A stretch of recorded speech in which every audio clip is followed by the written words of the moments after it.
Water has always been a big part of our lives in the Flynn family. We all grew up surfing. We all grew up around the ocean. If you don't respect the ocean, if you don't have a respect for this thing, which is alive, the ocean is alive.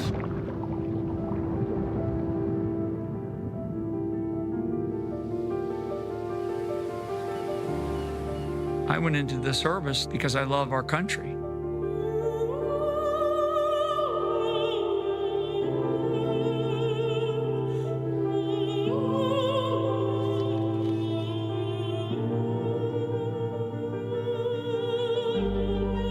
He was one of the most respected generals in the military. And I come home and I find out that the worst enemy that I'm going to face in my life is right here in America. President Obama said, but I do have one specific recommendation. Stay away from Michael Flynn. He's bad news.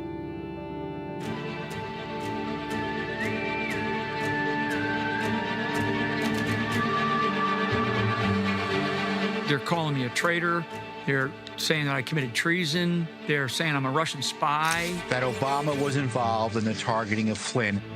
He was, by definition, the most dangerous possible person. I had to fire Investigating his contacts. General Flynn. He was a private citizen, General Mike Flynn. There was a moment where I just felt like I was drowning. And all of a sudden, a whole series of things started happening.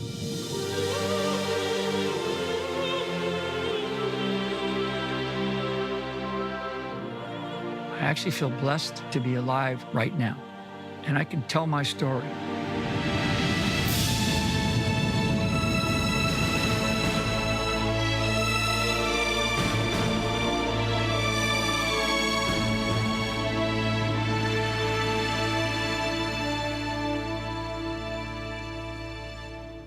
If we're going to war, that means we failed. That's the fascinating thing about war. It is an absolute failure of policy. It's a failure of diplomacy. It's a failure of leadership.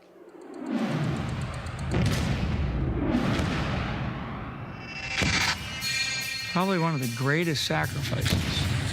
It's when one lays down their life for this country for reasons that they don't even understand.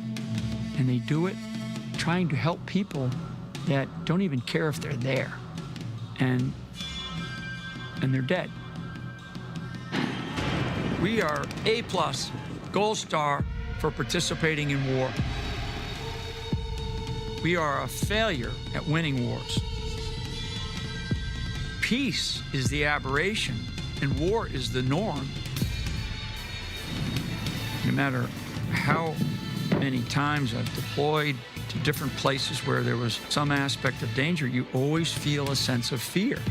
Your experiences help you overcome that, but you never are without it. You know, coming off of a truck or getting off of a helicopter or getting off of a plane in a place where you can smell death, you can smell fear. War is like this massive racket. I mean, we are at war constantly. At the end of the day, it's about making money.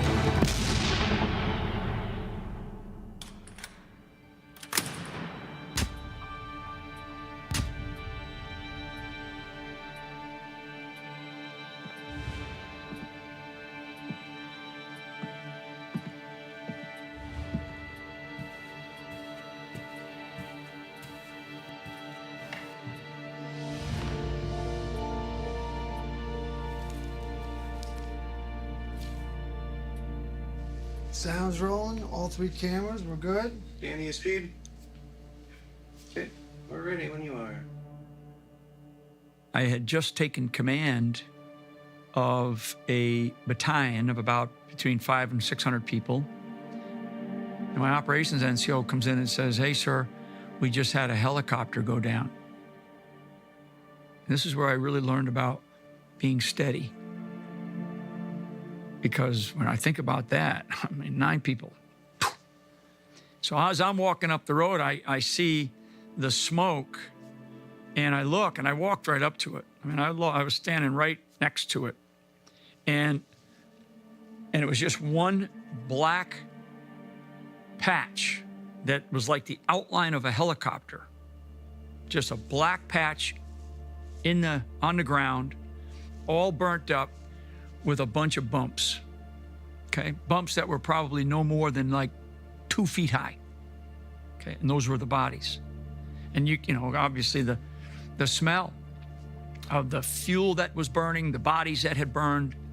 And so there they are. They're just, you're staring right there. You're standing there going, holy crap. On my orders, coalition forces have begun striking selected targets of military importance to undermine Saddam Hussein's ability to wage war. When the war broke out in Iraq, I was sort of like, well, I guess we have to do this, but hold on a second. I didn't connect the dots as to the reason why we would invade a sovereign nation like Iraq. I always questioned the necessity of that war. I thought it was crazy, and I thought the Bush administration managed it very poorly. The amount of money that we spent in Afghanistan for a losing cause is more than was spent on the Marshall Plan to rebuild Europe, all of Europe, after World War II.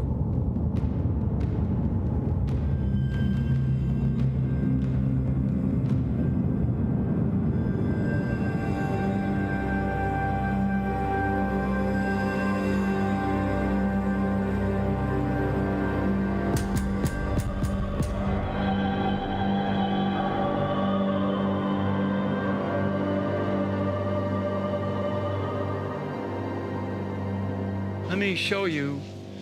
I gave you a little bit of explanation. So Tucker, This is wild. Tucker, I'm brought in here like about I don't know, it was over a year and a half ago. I'm brought into this room, and I meet these two moms, and I was like, what caused you, what possessed you to do something like this? And it was basically, we believed so much in what was happening to you that it was wrong. And they said on their spare time, they put this together. I personally grew up in a completely different world where I didn't question a lot of the big lies because I didn't realize that they were lies. I was complicit in the lying without knowing it. I supported the war in Iraq and argued on behalf of it before it started. And it wasn't until I went to Iraq myself in the winter of 2003 that I realized how wrong I had been, the degree to which I had been lied to. It was a big turning point for you. It changed my life completely, and I realized I've been complicit in this lie. I don't care what party they're in. They're in Washington, D.C. That's the party.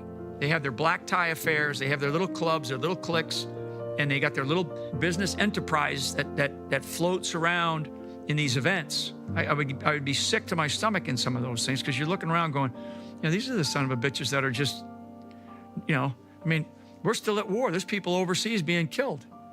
And I'm thinking to myself, this is just not right. If you have the same people in charge of a series of counterproductive wars from which the United States derives nothing, only, you know, loss of life, draining of the treasury, evaporation of our prestige and power abroad, the U.S. is much weaker because of the last 4 wars we fought, beginning in Vietnam in 1964, from Tonkin Gulf to here, 59 years. We have not fought a war that made the U.S. stronger. When we confront a regime that harbors ambitions for regional domination, hides weapons of mass destruction, and provides haven and active support for terrorists, we are not confronting the past. We are confronting the present. And unless we act, we are confronting an even more frightening future. Paul will be remembered for a lot of things. You know, they make him out to be a saint. That's what he'll be remembered for in history. As a junior officer, I couldn't really articulate it, but there was something there that I felt, you know, it seems as though it's just a perpetual fraud, waste, and abuse life cycle.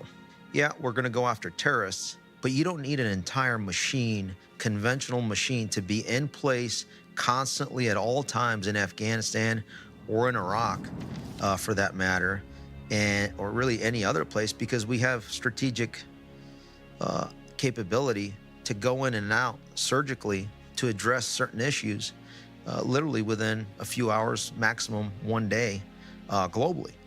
So why not use that methodology rather than constantly pumping in billions of dollars a month?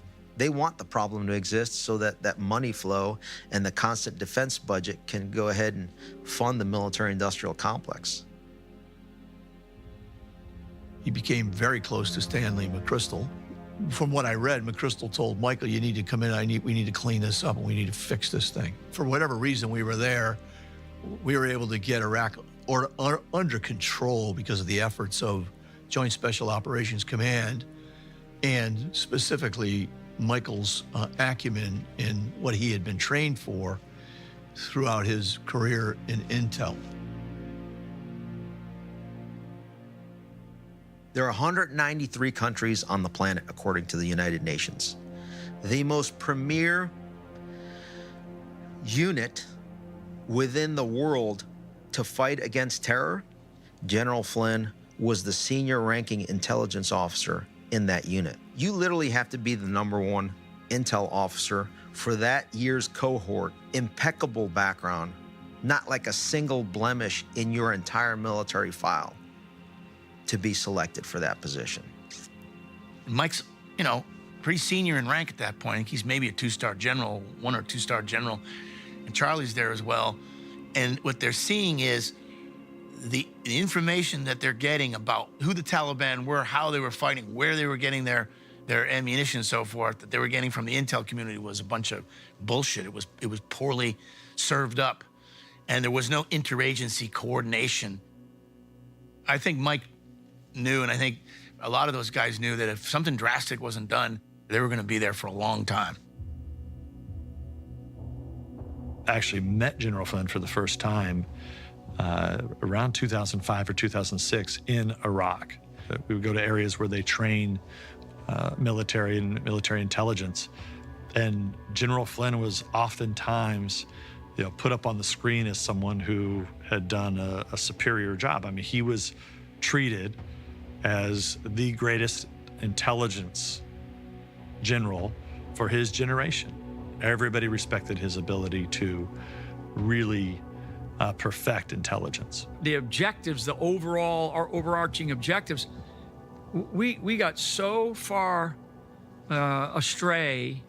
The Bush administration, the Obama administration, I mean, we just lost sight. And you're in this constant war, and we would be having these conversations going, Jesus, when is this going to end? When, I mean, it can end. It can actually end.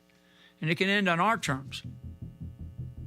The report you wrote in 2010, right. Fixing Intel. Mm-hmm. In fact, it's right here. Let's see it. The full title, A Blueprint for Making Intelligence Relevant in Afghanistan. I was a senior intel officer out in Afghanistan. I mean, I went around Afghanistan to damn near every little town and village and I did my own assessment. And there was a lot of people that didn't like that back in Washington, D.C. but I'm on the battlefield. This is an indictment of the intelligence community. And to a degree, and I'm a part of it. So it wasn't like I'm not indicting them. I'm indicting something that I'm a part of. What's in here are solutions. And in a way, I'm hoping that it's not too late. What General Michael Flynn found out, all sorts of intelligence was necessary for soldiers as they were fighting in Afghanistan. It was all getting lost because it was being collected in Afghanistan and having to go through Washington before it could come back to Afghanistan. I mean, there were lives being lost. There were missions that were botched and lives lost. There's an example in our family of this. In Iraq, Charlie was deployed in Iraq, and Charlie was taking care of the highways out of Baghdad down into the Gulf through Kuwait. Charlie had a bunch of guys that were fighting as an infantryman, and Mike's running intel over there. So they're brothers. There's a chain of command. but they're brothers. So Charlie's able to tell Mike, hey, this is what I'm seeing down here, without having it filtered to Mike. If Charlie told him what was going on down the street, okay, south of him, and what they were seeing down there, that he was going to get accurate information and be able to use that and act on it. This gets published, huge outcry in Washington, D.C. The heads of all this just giant monolith called the intelligence community, all the agency heads were like, yeah, they wanted my head. 10 years of war. I stick my name on that assessment. And I'm saying to the intelligence community, we're still not able to do our job. We're not doing our job. There's so many things that are addressed in here from the perspective of understanding your enemy and understanding the environment and understanding yourself. It's a very basic statement about warfare. For the officers, the last promotion is to Major General. Everything after that is an appointment by the President of the United States. Jim Clapper wanted me. He went to the President, and the President appointed me. So in this case, it's President Obama. So President Obama appoints me into that job as the Assistant Director of National Intelligence, and then I have to go through a full Senate confirmation. So I'm coming back to Washington, D.C. We're going to be able to keep our family there. You know, this is good. I'm going to get promoted.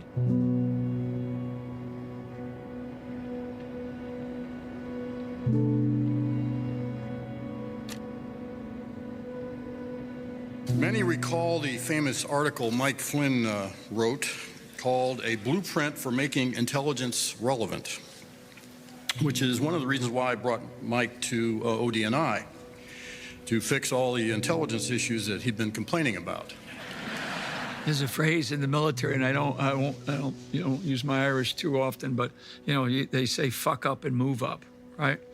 And and I'm thinking, well, maybe I fucked up so bad that they're just going to move me up to shut me up. It may very well be a case of bringing your enemies as close as you can so you can control them. Big title and a big job.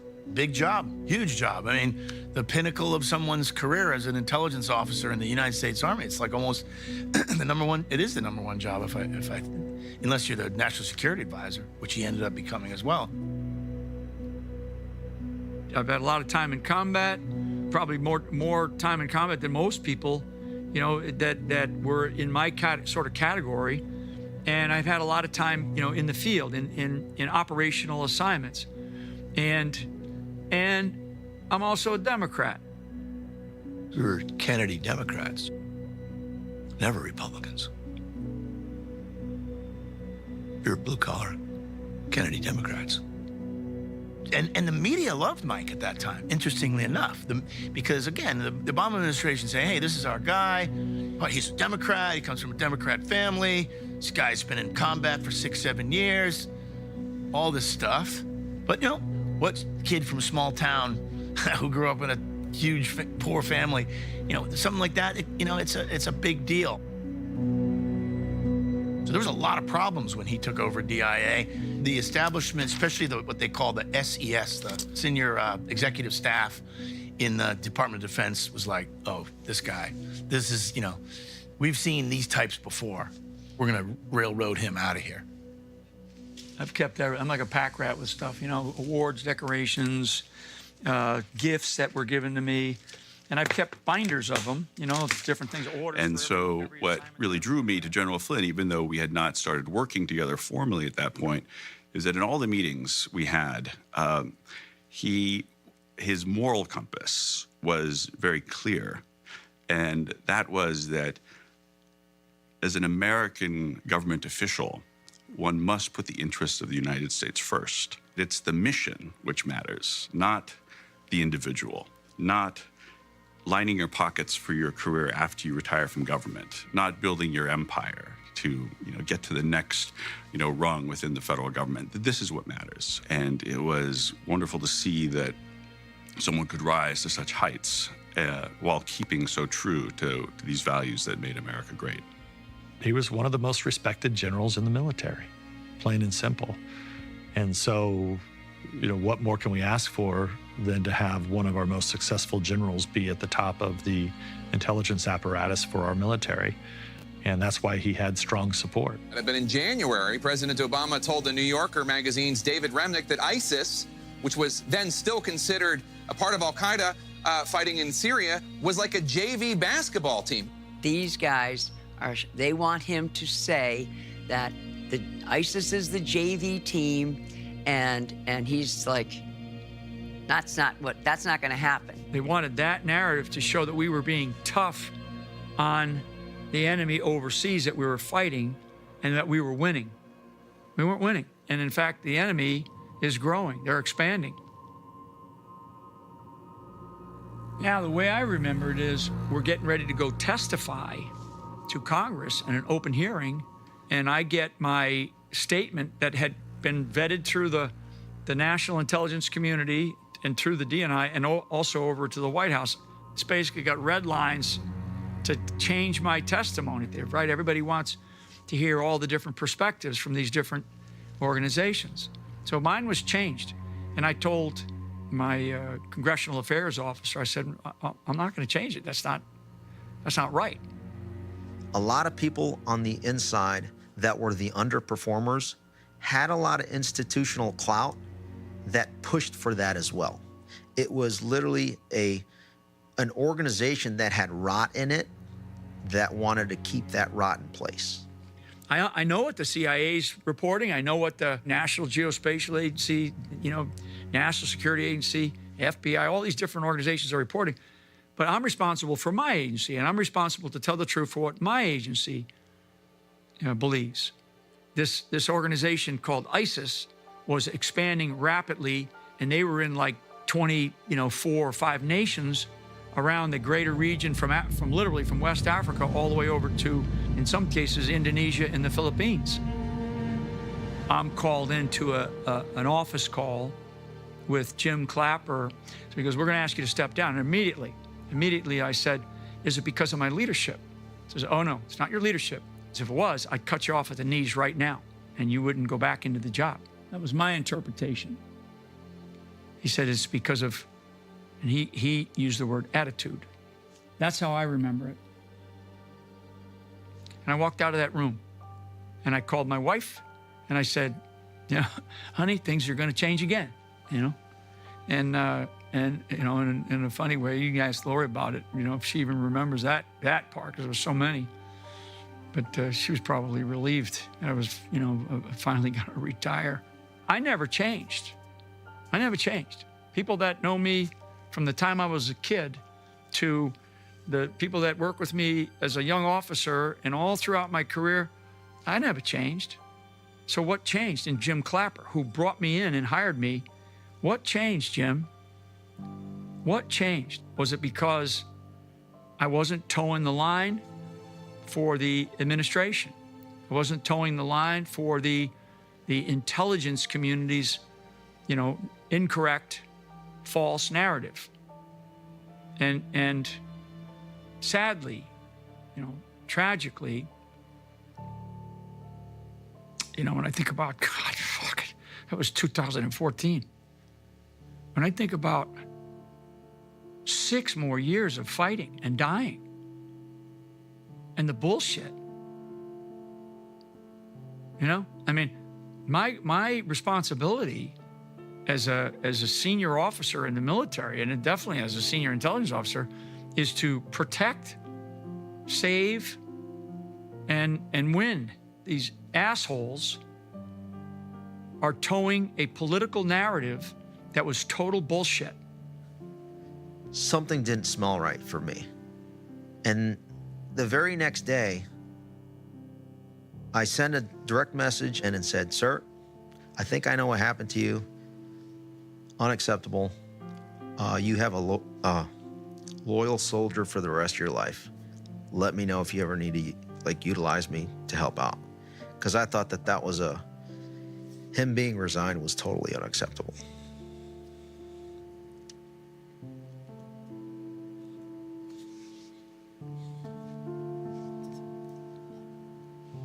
I loved DC. I loved Virginia. We loved being there. We loved living there. We had happy times there until this all happened when he retired and then decided to go and work on his own. In your career, I have always found, whether it's in your service or if you spend a lot of time in the joint community, you will run across individuals and you will say to yourself, that guy is amazing.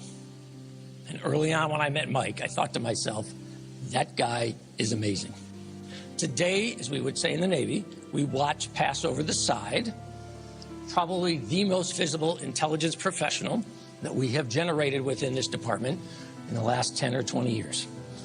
So Mike, we all want to say thank you for a great job. We want to thank you for making a great, great difference. Lori, we wish you only the best. We know that a lot of opportunities ahead of you.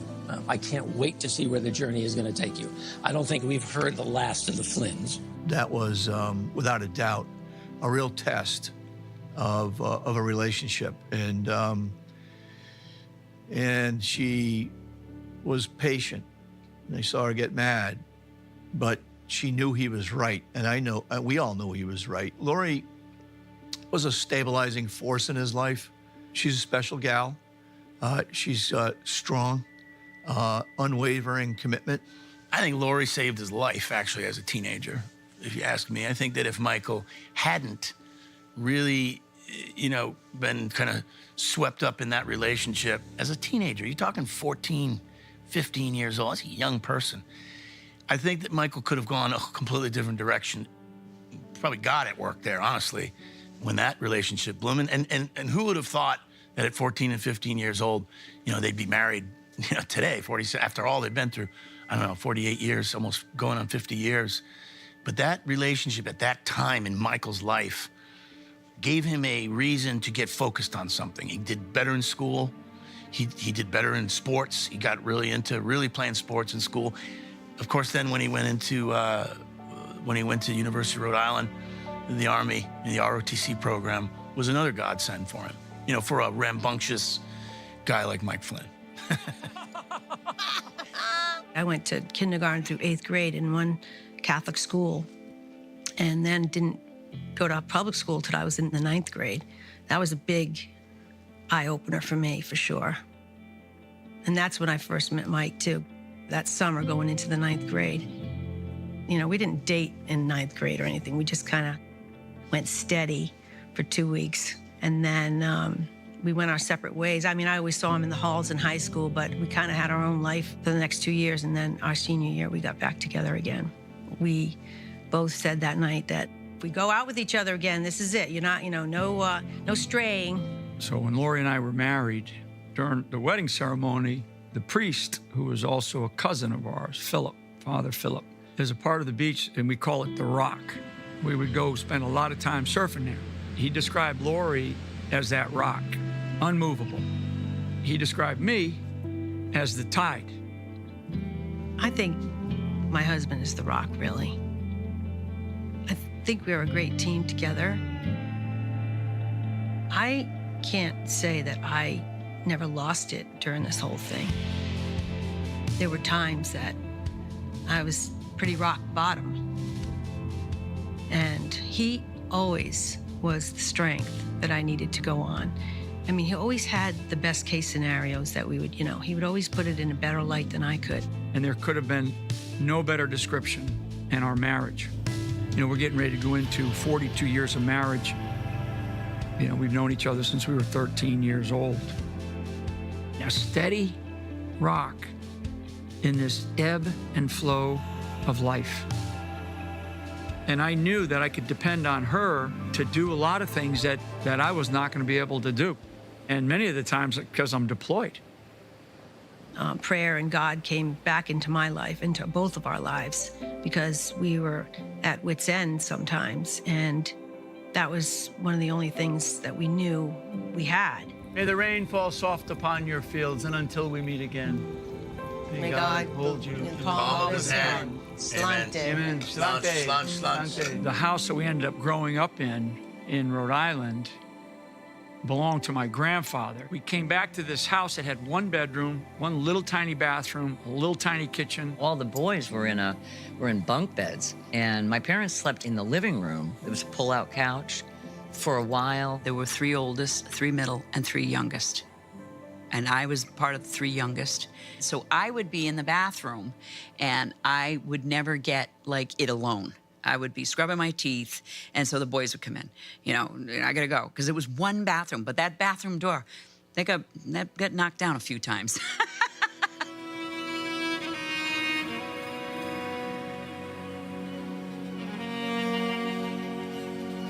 Here's, you know, 9 kids, 11 people in a 1,200 square foot house.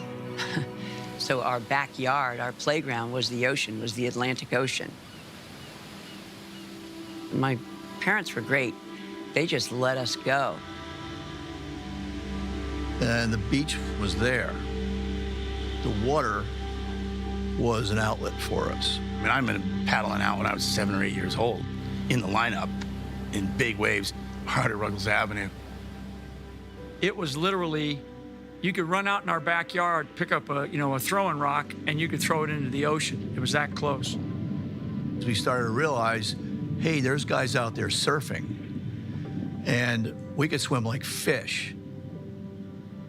And the kids would be swarming all over the beach. I mean, there'd be like 5 or 6 of them.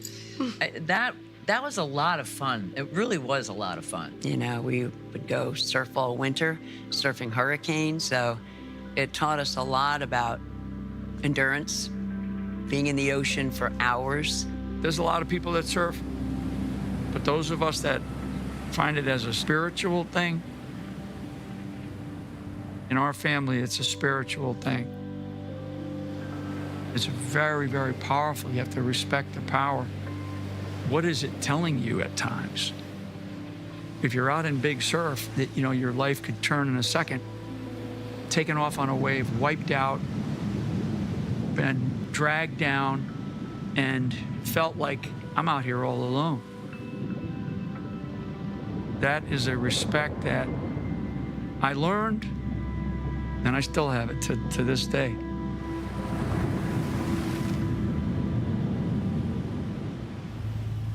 You got to remember, your entire adult life is in the military. All you know is a command structure like the military. You don't have a lot of experience in business. You're getting things set up. You know, he wants to work. He still wants to have, service to country again, service again. Michael Jr. was actually working for a company that I was running at the time, and he came to me and said, I'm going to go work for my dad. We're going to start a consulting group. Companies were hiring him for advisory work. I think he was on some boards of some private equity groups. Normal stuff that generals do when they get out of service. We essentially formed a business together. He was just like, you want to go into business together? I said, absolutely. I mean, this was a guy that I had grown up, idolizing my entire life. And this was a chance for me to get to know my father, and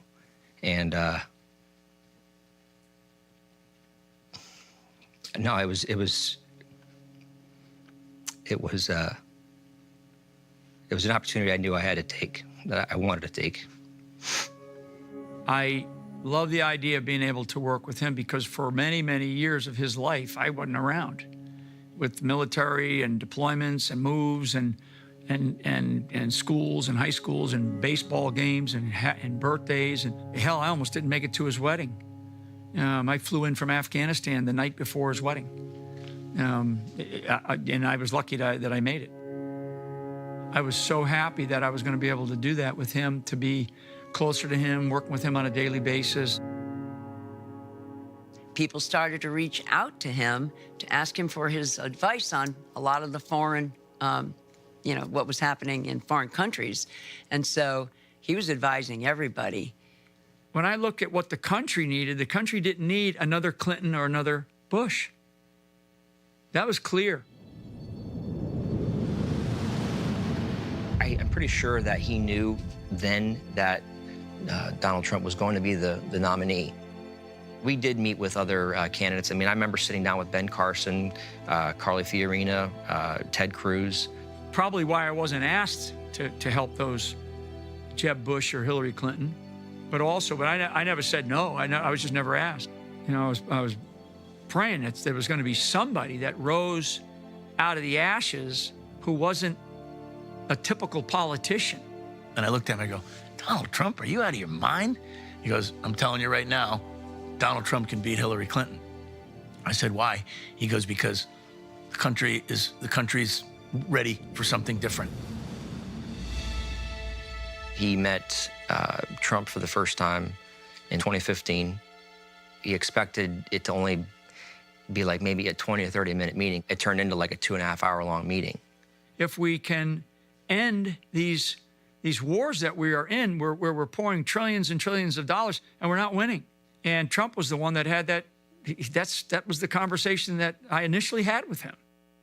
I was happy to support Trump as well, because I just wanted to see, I didn't see all the hope and change as much as I wanted, you know, with Obama, and I wanted to see what would happen with Trump. My first bombshell, my first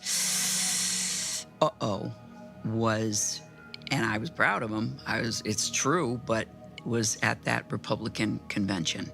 But I was concerned about that with him, because he was now in another world with politics. Elect Donald Trump as the next president of the United States of America.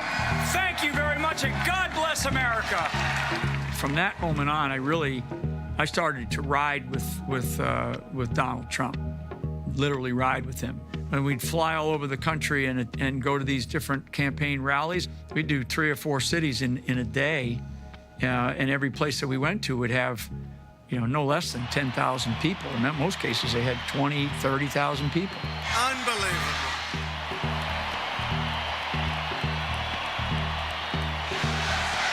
We are going to win back the White House. It reinforced for me the sentiment that I felt about the direction of the country.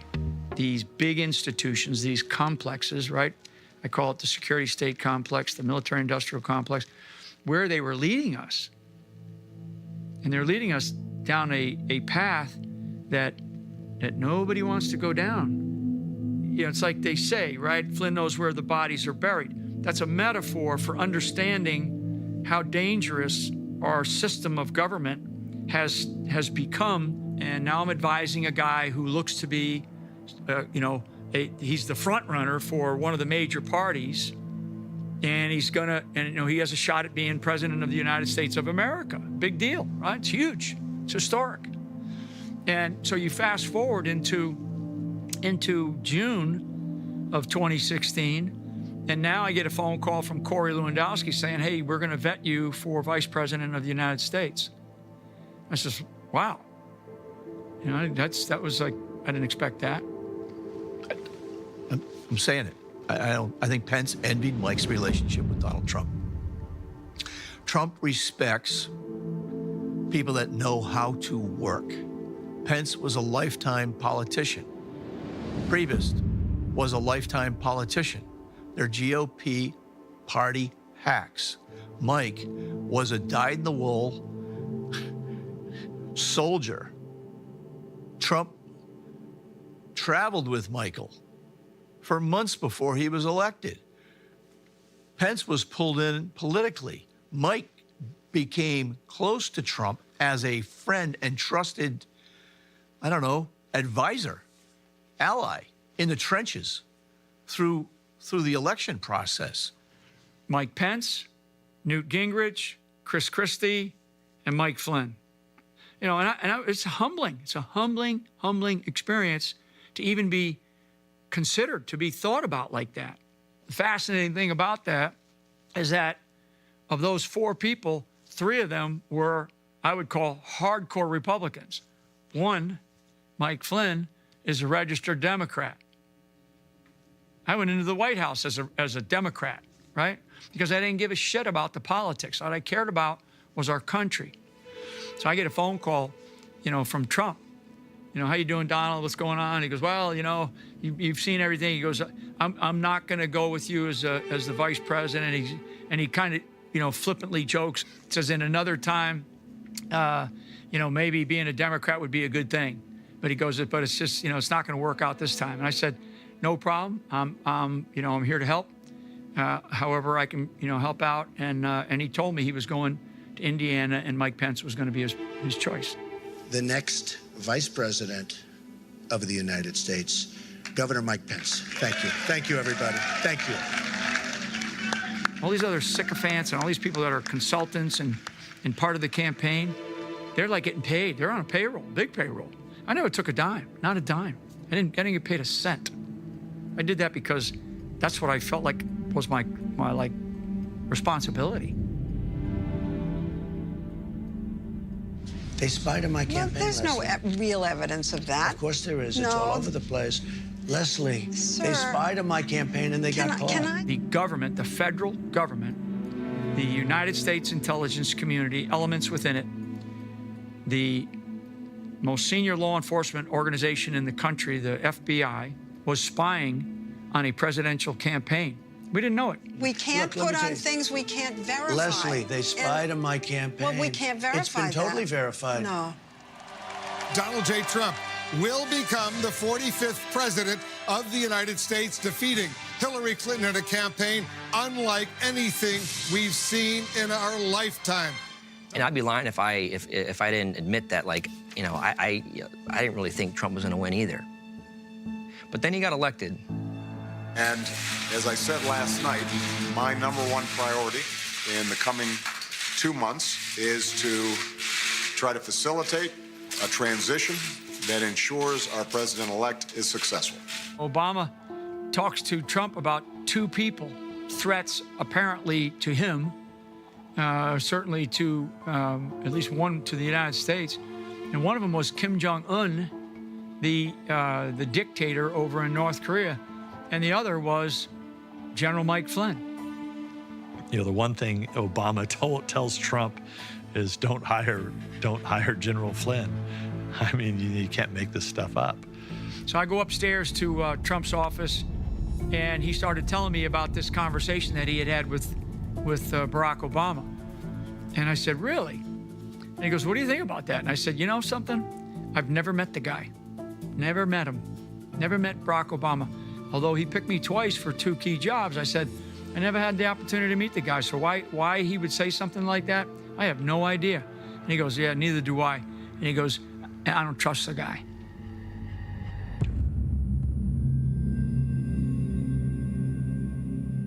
I stood up for him. I stood up with him. We won.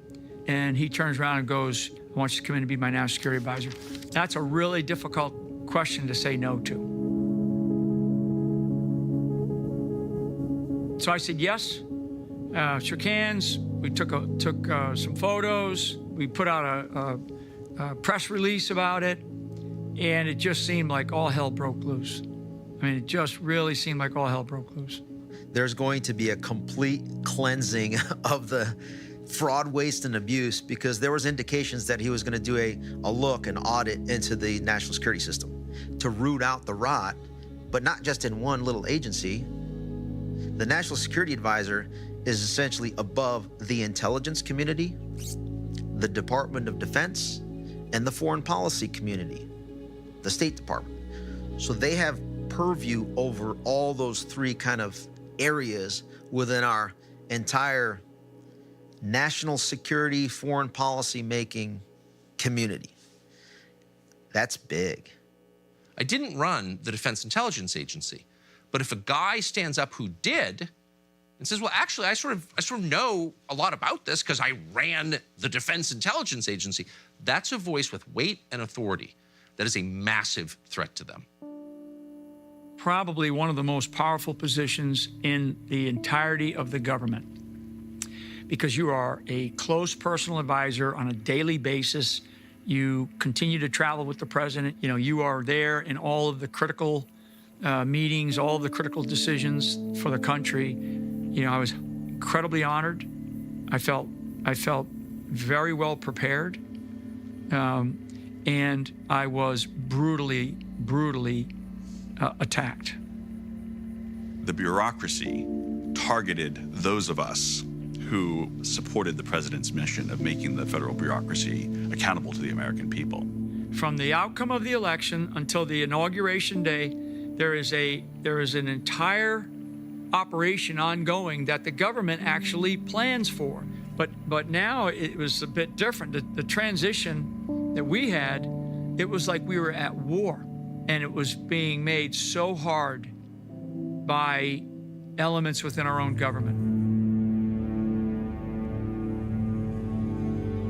So this is now the Christmas holidays. My wife Lori and I said, before I go back into the White House, let's go take one last vacation. And so we decided we're going to go down to the Dominican Republic. We went down there for basically a short week, and I ended up having to shorten it because of all of the craziness that was happening up in D.C. It's an unprecedented strike. The White House punishing Russia in part for interfering in the U.S. election. The U.S. is ordering 35 Russian intelligence operatives and their families in California and Washington, D.C. out of the country. So a couple of different phone calls, but one of whom was with Ambassador Kislyak, right? The very famous Russian ambassador. I probably made him more famous, right?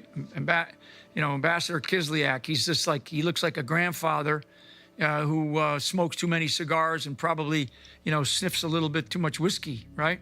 Tonight, a Kremlin spokesman is accusing President Obama of trying to spoil U.S.-Russian relations. Look, Russia, I know you're going to have to do something. I don't appreciate what happened, so I'm being honest with them, because it wasn't our call. It was the current administration's call.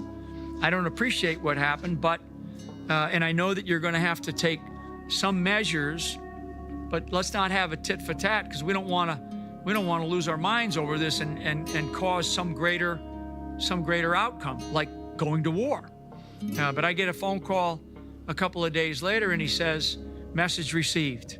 They're not going to take any extreme action. Talk about, being able to settle down something that could have gotten vastly worse.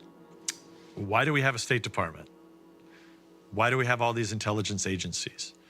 It's to, to protect America, protect American interest, and to keep dialogue open between our adversaries, our allies, anyone in between.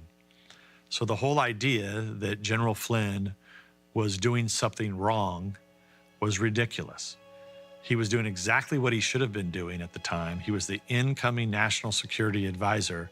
His job, his role, was to help to coordinate that whole strategy across all of government to try to do what? Prevent war. January 20th, 2017 will be remembered as the day the people became the rulers of this nation again. We were ready for change, and we needed to get things moving. And one of the things that I was looking to do was to dig in and take a hard look at some of the programs that the U.S. intelligence community was involved in that I felt were useless, costly, and corrupt.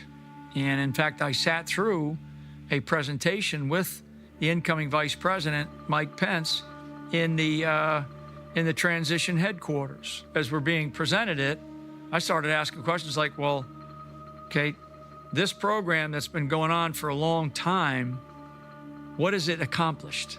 Oh, we're gonna have to come, then you get this. Again, these are senior guys. These are like the top people in the CIA. They're like this, and they're like, well, we're gonna have to come back and we're gonna have to give you a separate briefing on that. I ended up calling to have that briefing again. The next time I called for it was in the first week I was there, and it was me as a national security advisor now inside the White House. I got the same briefing, but this time they sent a whole bunch more people, right? It was like they knew that, because now I'm starting to dig in.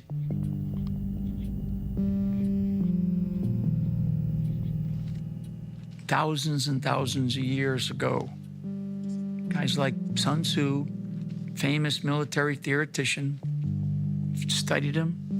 Everybody that's ever served in the military at some level stayed in long enough, as hell, even a lot of people in business study Sun Tzu's Art of War. Well, what does Sun Tzu say about war? War is deception. A war can be a war in the narratives, in how information is deployed in order to manipulate the belief system of people. And so now, instead of, putting a bullet through somebody's head, you assassinate them by narrative. And for a guy by the name of Sun Tzu, who wrote about all wars are deception thousands of years ago, right? Nothing's changed. The intelligence agencies are working with the legacy media to shape public perception of world events. That is not speculation. I'm not some outsider who's guessing at this because I read about it on the internet. I spent my whole life working. My father worked at ABC News before going to work for the government, engaged in the Cold War. So I've seen both sides of this my whole life. And for 53 years. So I can say with authority and certainty that the intel agencies shape news coverage of world events. And the more significant the world event, the more meaningful it is, the higher the consequences are, the more aggressively they shape it. Because the CIA's, they're masters at propaganda. They're masters at what's called covert influence, covert operations. Right? Hollywood, the media. You're not a conspiracy theorist. You're an observer of verifiable reality if you state factually the news organizations of record, Washington Post and New York Times, are working with the intel agencies to lie to the public and to hide relevant information from the public. That is a fact. Eisenhower had his own imperfections. JFK had his own imperfections, but they understood that there was something not right. And Eisenhower was really the first in a very somber warning. In the councils of government, we must guard against the acquisition of unwarranted influence, whether sought or unsought, by the military-industrial complex. He used this term, the military-industrial complex. And back then, in Eisenhower's era, it was not very well developed. Now we have a services complex as well. And it seems that there are too many of our leaders in the federal government, in the Department of Defense, that really put the interests of themselves, their crony contractor friends, and their careers over the national interest. Why did a guy like John F. Kennedy get assassinated? He got assassinated because he called out something that he knew to be a corrupt component of the government that was trying to usurp his authority as the duly elected president of the United States of America. I think the assassinations of the 1960s are worth reassessing because they tell you what the system is capable of.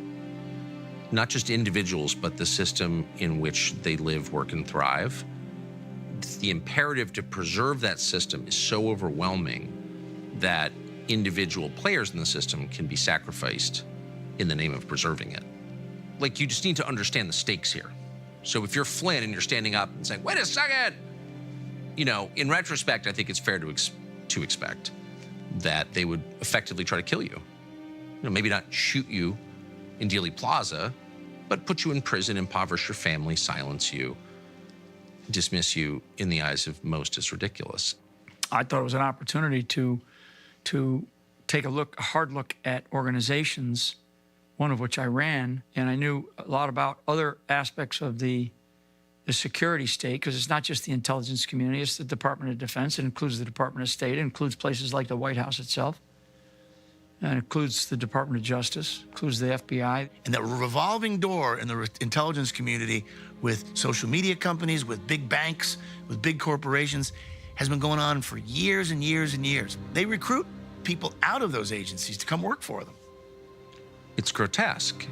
I mean, that's when you know, when you turn on CNN or MSNBC and you see an endless parade of former federal law enforcement or federal intelligence officials paid coming on the air to analyze politics, then you know that this organization has been captured by those agencies. I mean, these are not just former government employees. These are people with active security clearances. Still, they retain their security clearances.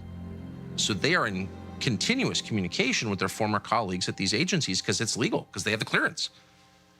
And so they are acting effectively as spokesmen for these federal agencies, and they're on the air as news analysts. I cannot think of a more perverse system. I think there were conversations and messages between Peter Strzok and someone inside of the office of the Vice President of the United States. In retrospect, it's pretty obvious to me that Mike Pence was brought in and presented to Donald Trump, who probably wouldn't know Mike Pence if he got in the shower with him. He didn't really know Mike Pence. He's the governor of Indiana.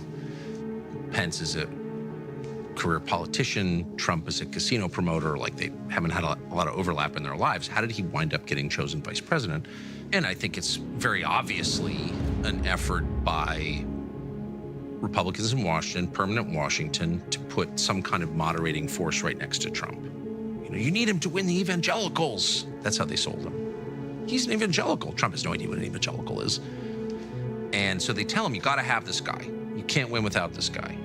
And I'm not saying Pence is a secret agent, but clearly, and I watched it firsthand, Pence believed that his role was to get Trump, to the extent he could, to go along with the conventions of Washington as it existed before Trump got there, obviously.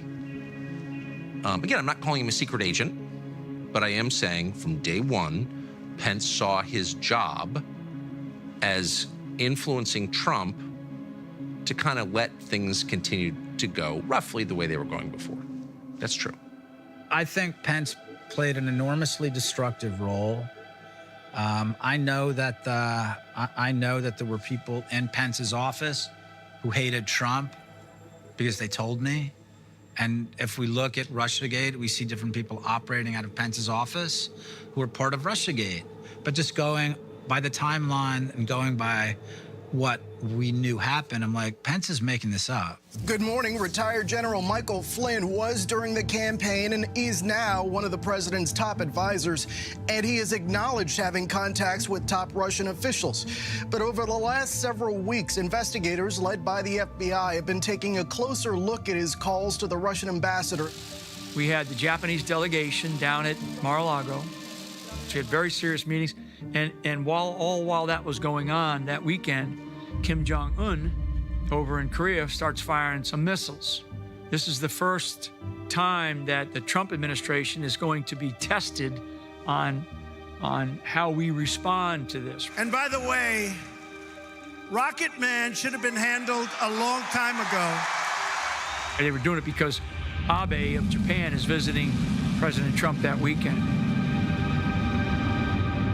I took Abe and Trump into a SCIF, a secure facility that we set up at Mar-a-Lago. I took those two in there and briefed them on what was happening. I showed them all the intelligence that we had, some photographs of the missiles, all this stuff. I took them through the whole thing like I'd briefed millions of other intelligence briefings in the past. I laid it out in front of them.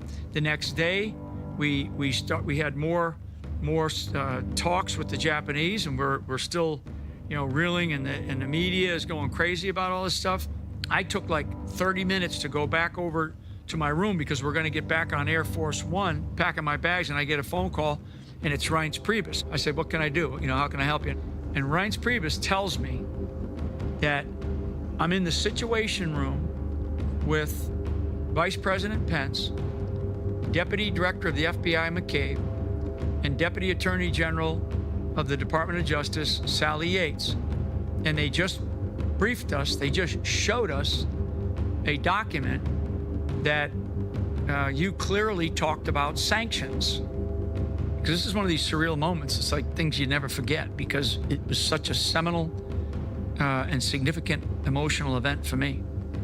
I said, "So what are you telling me?" "Well, the vice president is upset, and we're gonna have to, we're gonna be talking to you when you get back." Like I'm a fucking school child. I show up to the White House the next day. Now there's all kinds of rumors about Flynn's, going to be fired, resign. It's all flying all over the place. So it's all leaked. The Situation Room is a very secure facility. We're talking about people that should know better. I mean, if just those 4 people that were in that room and me on that conversation.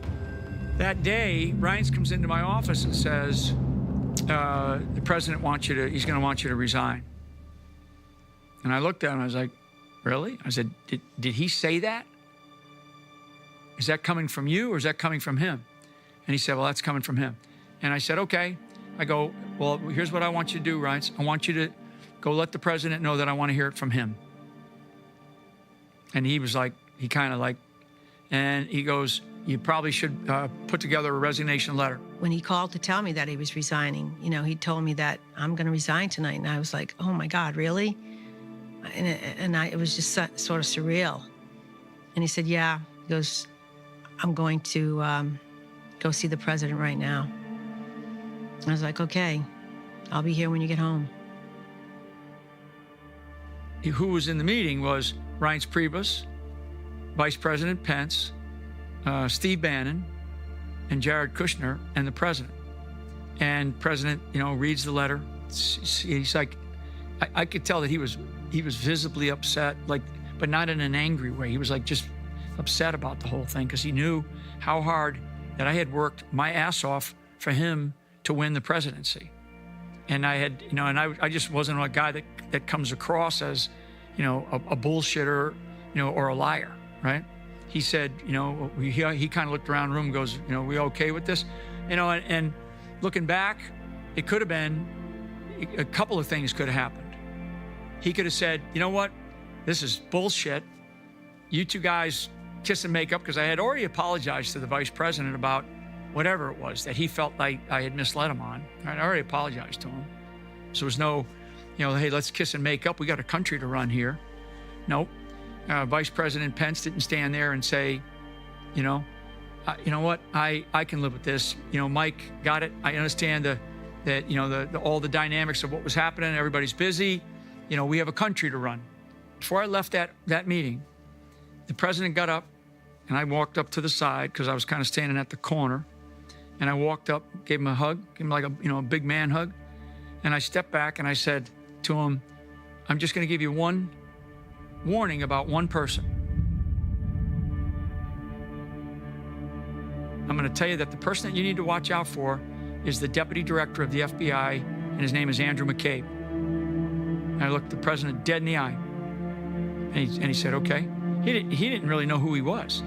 Now, obviously, Reince Priebus knew him, and Pence knew him. They said nothing. So whatever they had said to the president prior to me going in that meeting, I could tell that from my departure, my departing sort of, man love moment with President Trump, where I could tell that he was upset that he had to do this and accept my resignation.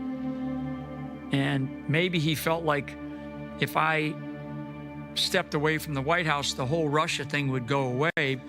And that's when it all began. The information was provided by, who I don't know, Sally Yates. And I was a little surprised because I said, doesn't sound like he did anything wrong there, but he did something wrong with respect to the vice president. And I thought that was not acceptable. As far as the actual making the call, he was just doing his job. That was very normal. First everybody got excited because they thought he did something wrong. After they thought about it, it turned out he was just doing his job. So, and I do, and by the way, with all of that being said, I do think he's a fine man. So Reince Priebus told me that they had just read a document that Yates and McCabe showed them that said I talked about sanctions. And we now know that I never talked about sanctions. There's a transcript of it. It's public information. Okay, it was a false document, which is really bad for two senior government officials to create. And that document must exist somewhere, okay? Or the only other potential answer is that Reince Priebus lied about reading about sanctions. I never talked about sanctions. In fact, I told the vice president that earlier on. I said, I didn't talk about sanctions. I told the FBI agents that came to my office. You look at this White House now, and it's hard to imagine 2 FBI agents ending up in the sit room. How did that happen? I sent them. Comey said in an interview, the FBI wanted to send agents over to the White House to speak to me. He admitted he did that outside the proper channels without any discussion or approvals from White House counsel.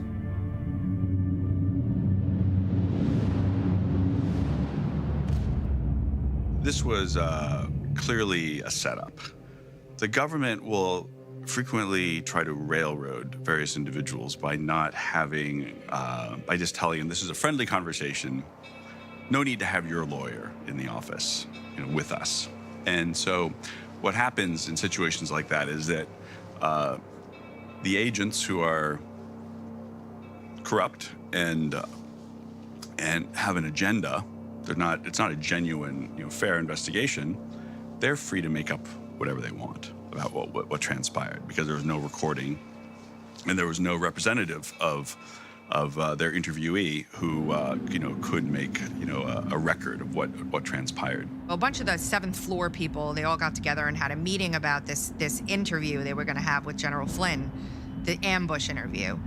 And Bill Priestap, in handwritten notes that, looking back, you have to wonder if he wrote this down on purpose as kind of like a flag, because he knew what they were doing was wrong, or if it was just sheer happenstance that he wrote down a series of notes that said, what is the goal? Is the goal to get him to tell the truth, or to get him to lie so we can get him fired, or hold him accountable for lying? So they knew going in what their motive was. Do we want him to just tell us the truth, or do we want to try and get him to lie to us? This is yet another example of weaponization of federal investigations. Both Peter Strzok and Joseph Pienka wrote he wasn't lying. He didn't seem like he was lying. He seemed like he was being truthful. I mean, they wrote this down, which is why when the DOJ came back and said there was no predicate for this, they referenced these things because they didn't even believe he was lying. When you go into an interview like this, you're supposed to document everything in something called a 302. That's the FBI speak for a form that you write down your thoughts. They didn't fill those out for weeks. And then when Peter Strzok did, he had somebody who wasn't even in the interview, who wasn't even involved, Lisa Page, editing it for him. I just told them once you fire Flynn, all you guys are gonna go. And that's exactly what happened. Within a year's time, they were all gone. All the top advisors around the president.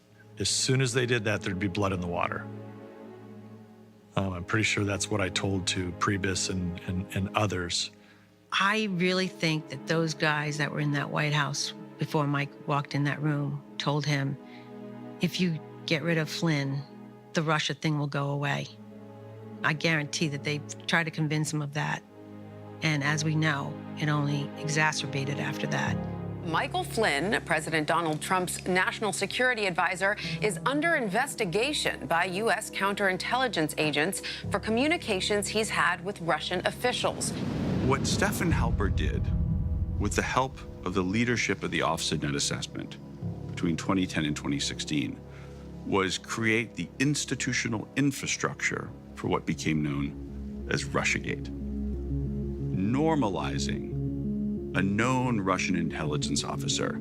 Okay, so here you have Chris Steele going around Washington saying, oh yeah, this is Russian intelligence that says that Donald Trump did these things, that people wouldn't take it seriously. But we know it was taken very seriously. The Steele dossier was used as the predicate to launch these FISA investigations. The stories about the peeing, the stories about the drunkenness, the drug use. It's all fake news. It's phony stuff.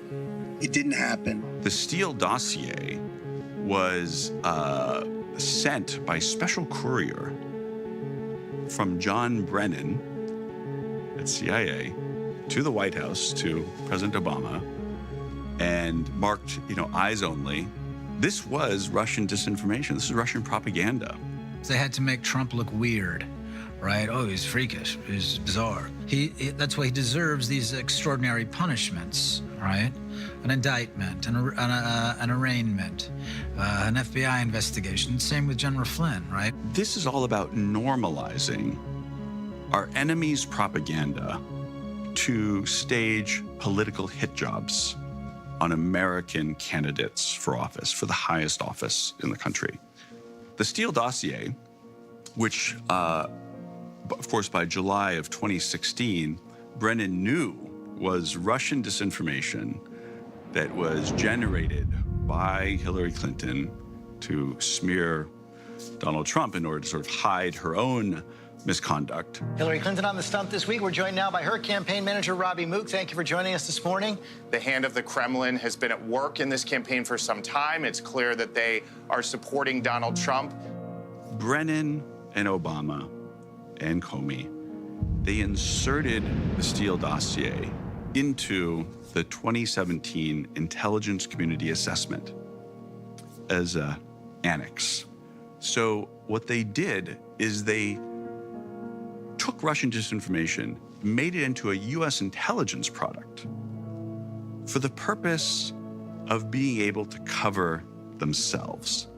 If they were ever questioned about this nonsense in the Steele dossier, source to Russian intelligence, clear hit job against candidate Trump and then President Trump, they could say, oh, look, this is a U.S. government document. It's from the intelligence community. It is from the 17 intelligence agencies of the United States government. Don't ask me about this. It's been vetted. It's this way of very cynically covering up a horrendous crime and normalizing it retroactively. It was an act of desperation because the Obama administration and the Biden administration knew that if Michael Flynn stayed there as Trump's national security advisor, they were fucked. Because he was going to lash back at all of what they did in the Middle East, what they did or were doing to compromise the United States of America. He was squeaky clean. They couldn't find shit on him, and they dug deep. There was some story like, oh yeah, and then General Flynn left this event, this dinner, with this woman who was half Russian, half British. Well, of course, nothing of the sort happened. Nothing of the sort could happen, because here is the director of the DIA, a very important role, and so he's not going anywhere off on his own with anyone. And she's just this young woman who's married. You know, I think at the time, if I remember right, she was pregnant or getting ready to have a baby. Her life was ruined, all because of this guy named this guy they call Helper, right? His name is Helper, Stefan Helper, the walrus, right? He's a walking steam bath because he sweats all the time. You know, to have your family exposed to that kind of ugliness because someone is determined to destroy you, these are very hard things. But again, it comes back to like why people are mad about this story, why I'm mad about the story, why it hurt, why it was painful for other families to watch too, to imagine what it was like for his family to be targeted by these animals like that. I mean, they disparaged him as much as they possibly could in the media. It was all bullshit. It was all bullshit. And they were sitting there as family going, Michael fucking has a girlfriend and he had an affair with some Russian girl? I called her up. I said, hey, tell me about your relationship with my brother Mike. You're in trouble here. Your name is all over the place. We kind of endeared ourselves to her. I wanted to find out. Lori needed to know. They were saying stuff about Michael, and he had an affair. She knew it wasn't true. But how do you think she felt when she had to go see her mother and they read it in the paper? They didn't give a shit about how he felt or how that affected his family. Obama and Biden did not want General Flynn giving them a proctology exam without any kind of anesthesia. I've said that I'm surprised that they haven't killed me. surprised that they'd let me continue to live.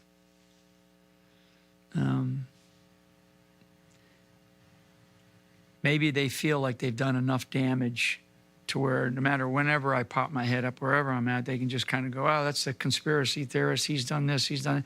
I mean, I know that there's an entire movement of people or an organization that their sole purpose in life is to make sure no matter what I do, to find a way to show it in a dark light. You know, we've gone from the physical assassination of a president of the United States to a character assassination of a national security advisor. General Flynn had a private company.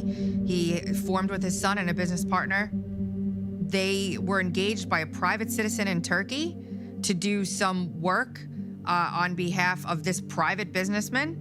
So there was no need to report this because the private businessman was not working on behalf of the Turkish government. Did not receive any money from the Turkish government, wasn't working with the Turkish government at all. This was a private businessman engaging the Flynn Intel Group to do a job for him.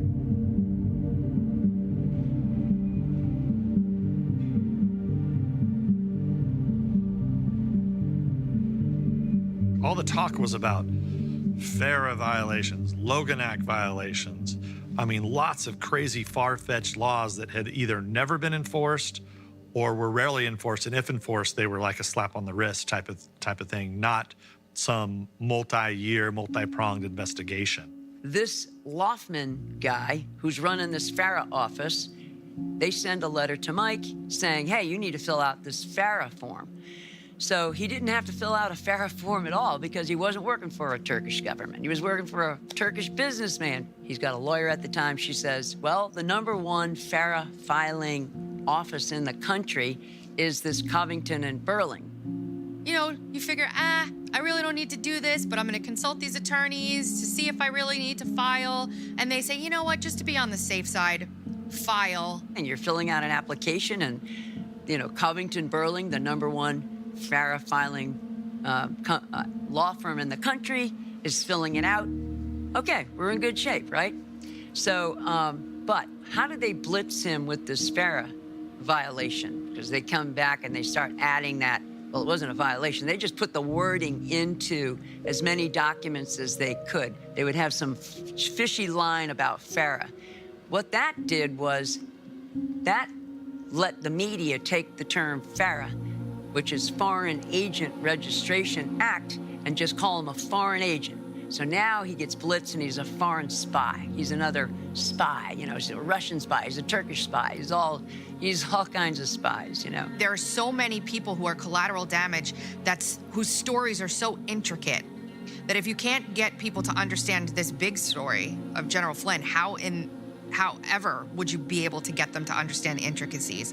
So again, at the end of the day, the Flynn Intel Group was retained to do business for someone who was not attached to the Turkish government at all.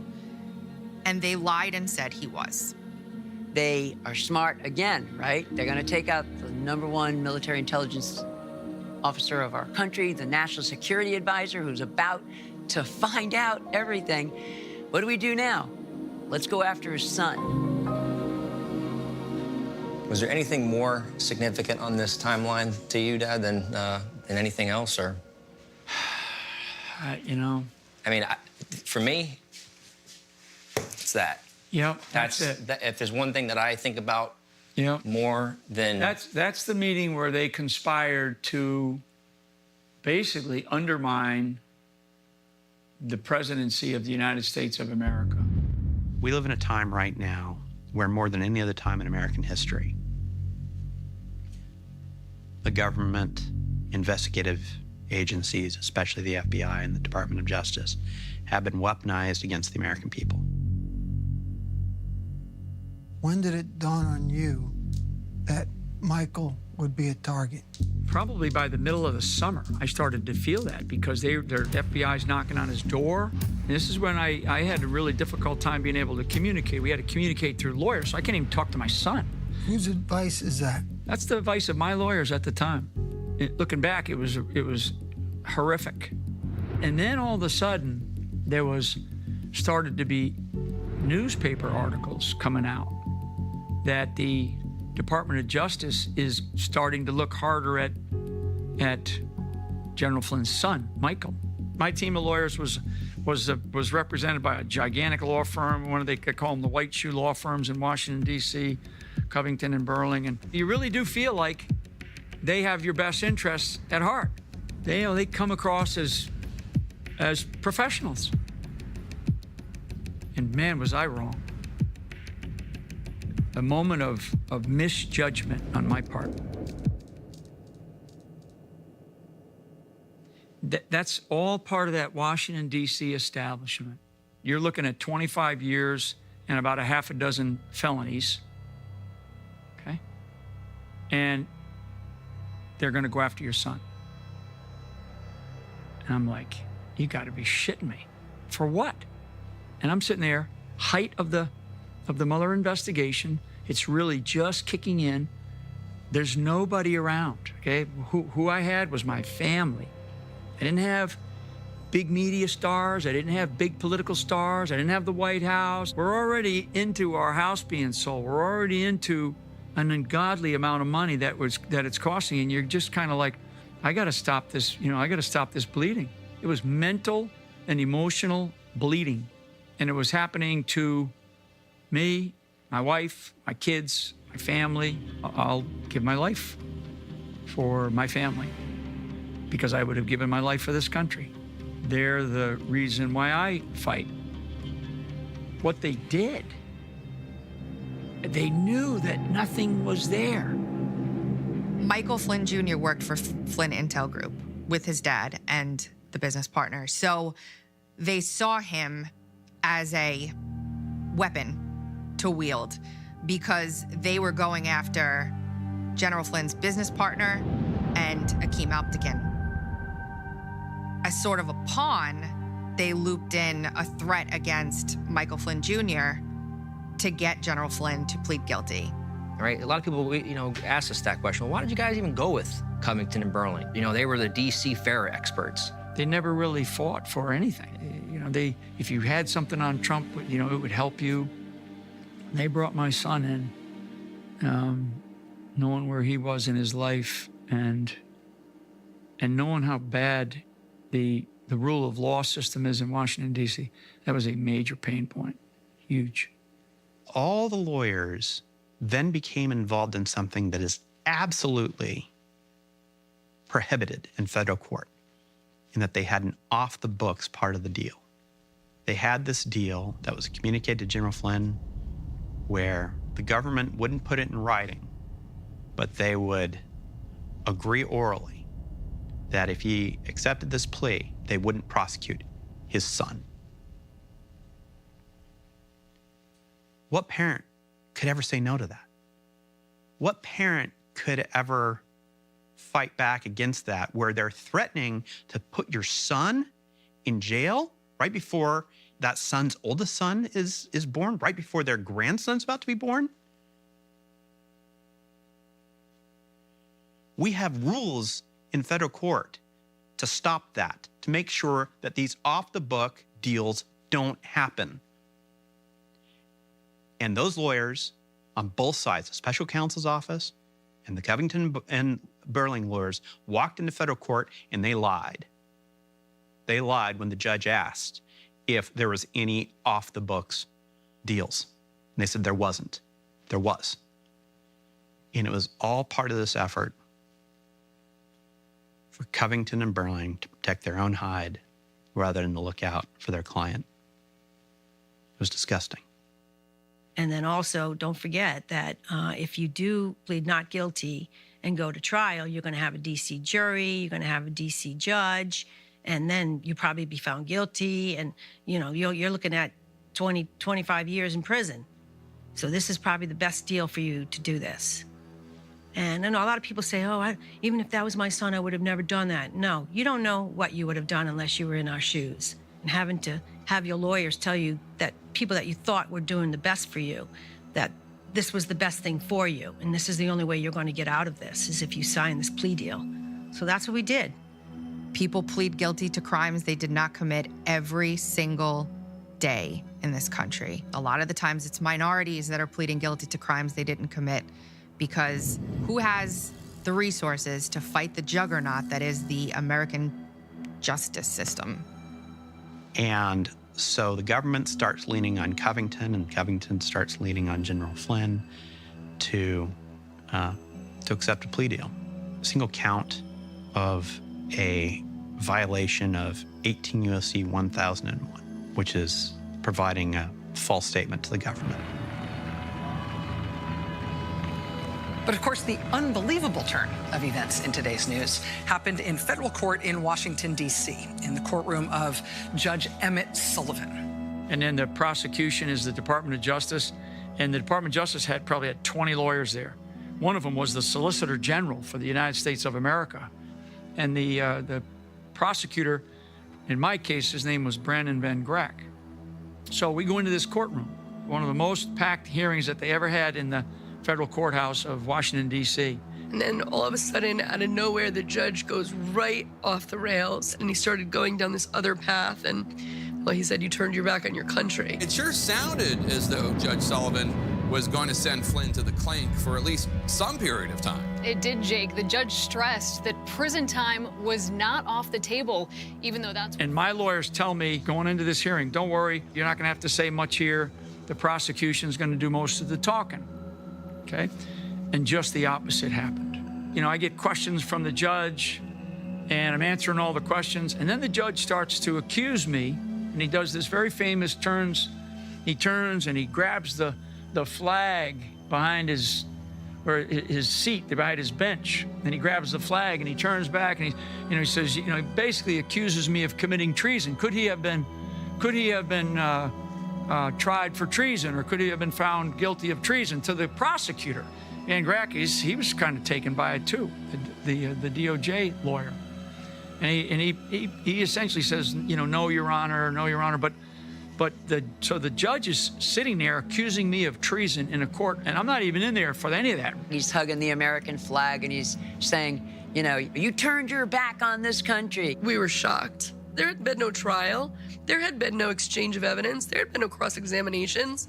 I thought his outburst calling General Michael Flynn a traitor, I mean, he was the one who brought dishonor upon his courtroom and upon himself, right, to scream out those things. I mean, what an ignoramus. There's no doubt in my mind he did it for the benefit of the media, because the media was on pins and needles that day. They call them the talking heads on these shows, who are these former intelligence community officials like Brennan, like Clapper, like Comey, like McCabe. Peter Strzok, Lisa Page, Sally Yates. Can't control these people. And they're accusing me of spying against the United States of America for Russia. Of course, the media takes off with, well, even Judge Sullivan, in the courtroom calls General Flynn traitor. The judge, I believe, realized that what he just did would probably lead to some type of mistrial or probably lead to something bad for him, because he just accused me of something publicly that I wasn't even in there for. You could feel inside of that courtroom, the level of tension was unbelievable. And I'm looking at the lineup of prosecutors from the Department of Justice, and they were all like white-faced, like, holy crap, what did this judge just do? And the judge says, do we need time to take a break? And I do this. I don't know if you caught that, but I did this. And my lawyer said, yes, Your Honor. Prosecution, yes, Your Honor, we're okay, so we take a break. The judge today really rebukes Michael Flynn and uses words like treason, that you allegedly sold out your country. After the treason comment, and after thank God they took that break, Lori, I think, said, we got to take a break here. She looked at me and said, this is going off the rails. This is a disaster. He's going to put him in jail today. You get back into the courtroom, and the judge knew that he was wrong, and he came back out and he essentially, in a shitty way, he apologized. He gave a shitty apology, but the damage was done. Threatening jail time for lying to the FBI. But I want to read you some more of this judge. This judge has become a fascinating new figure in this drama. And he says, okay, we'll come back in like 90 days or something. We'll revisit in 90 days. And, you know, pounds his gavel, and we all get up. He walks out, and I mean, it was like total chaos. By the grace of God, Sullivan let him walk out of that courtroom without going to prison. I think Sullivan regrets that decision to this day. We ended up going back over to my son Michael's house to just find some relief. The baby's running around. The baby, he's like crawling around. We don't know that they had threatened Mike. I must have walked around D.C. after that hearing for a good 6-7 hours, just walking around, just looking at the sky, like crying my eyes out. There's no resolution. You're 2 years into this now, okay? And you have no idea how much longer this is going to take. I'm battling with terrible PTSD from this experience. You know, I describe it as this constant drumbeat of subpoenas, search warrants, you know, email requests for information, eventual, you know, media, you know, parked outside of my house. You know, I want to talk about that being alone feeling. There are very few things that are worse than feeling alone when you're going through like incredible trauma. There's just so much that was happening, that I didn't understand at the time, you know. I didn't really understand the concept of the deep state. You know, I didn't understand, you know, that the Department of Justice can indict a ham sandwich concept. You know, like I just, all of a sudden I'm hearing that my father could potentially go away to prison for 15 years. I remember the conversations that I had with my mom about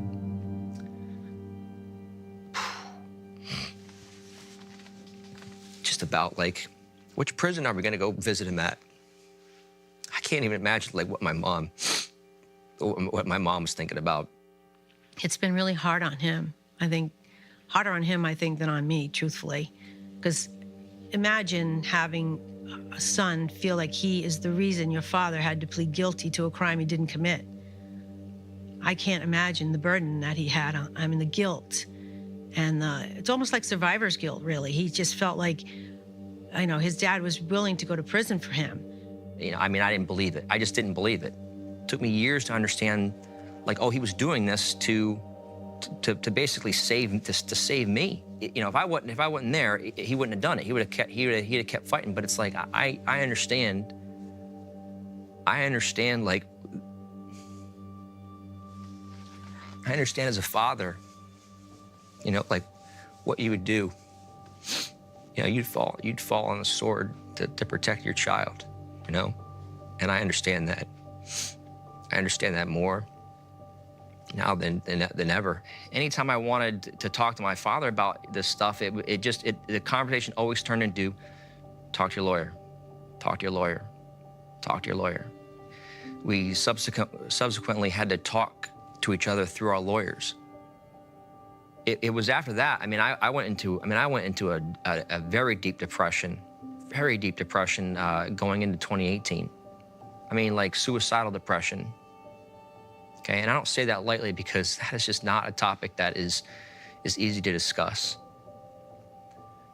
But you know, the only thing that kept me from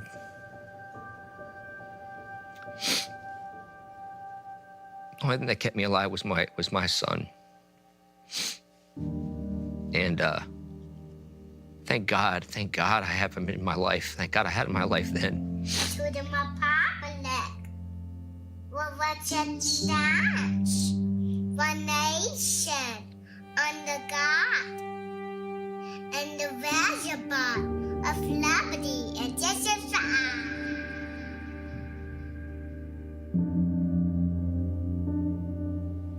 Travis was a super important part of my life. I mean, and man, little peanut just turned 6. I mean, when he, you know, it's like I mean, during this time, he's born, right? I mean, he's a big baby. And I would hold him, and his innocence reminded me about just everything that was good in life. Everything. I mean, the innocence of a child, the innocence of my grandchild, just reminded me of how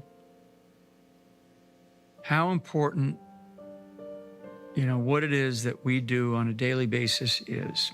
And one of the ways that you live your faith, and I like to believe that that's the way I live my faith, is through my family, is I love my family. And I'd do anything for them. And I want my family to know that. I want my family to know that I would do anything for them. And definitely my own kids. And I think with Michael, he feels the same way. Michael looking at Travis and thinking about what he was thinking about and going through that emotion of the idea that, he's contemplating killing himself. He's contemplating suicide. I always said, Michael, just know that no matter what happens, your dad and I are here. Nothing should get as low for you as that. So, and he promised me, Mom, I would never, because I have Travis. And I said, that's right. You have Travis, and Travis needs you. He needs you to be there for him like your dad was for you. Wow. I mean, so for people, and maybe this is how I adjust myself, but for people need to understand that life is so fleeting, so fleeting. What you're looking for is you're looking for love. You're looking for, is there love there? And I know for me, and I know for Michael, that we found it. We found it. We found it in each other. We found it in our families, and I found it in my son, and he found it in his son, my grandson. And I thank God that he did, because I don't know where I'd be today if that had ever happened. And I don't know what I would have done. That's just something I can't even contemplate it. It's just unimaginable to me.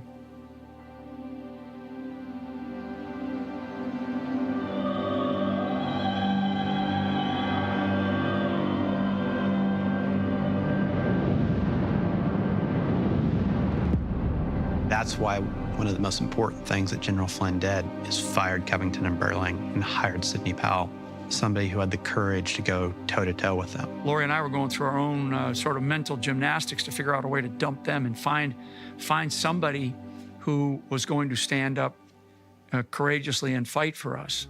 Mike gave his consent as a client to allow Sidney to read through all of the documents. And so she started uncovering the fact that Covington Burling had a conflict of interest representing Mike on this 1001 charge. They were not in a position where they should be involved in the matter before Judge Sullivan. My first task was to help with the transition of the case from Covington and Burling to Sidney Powell as lead counsel. There was a striking difference at that point about the way that we were defending our client and his predecessors were defending him. We were not going to let the government bully us into having our client provide false testimony. And that was my first real involvement in the case, is to go forward and dig our heels in and say, we're here to defend the truth, not the government's false narrative. The decision then was not to get this judge to lessen my sentence. The fight now was going to be, we're going to pull my guilty plea. Particularly in this case, the amount of exculpatory information that was coming in. Yeah. I mean, I saw all of it. I was stunned with it all.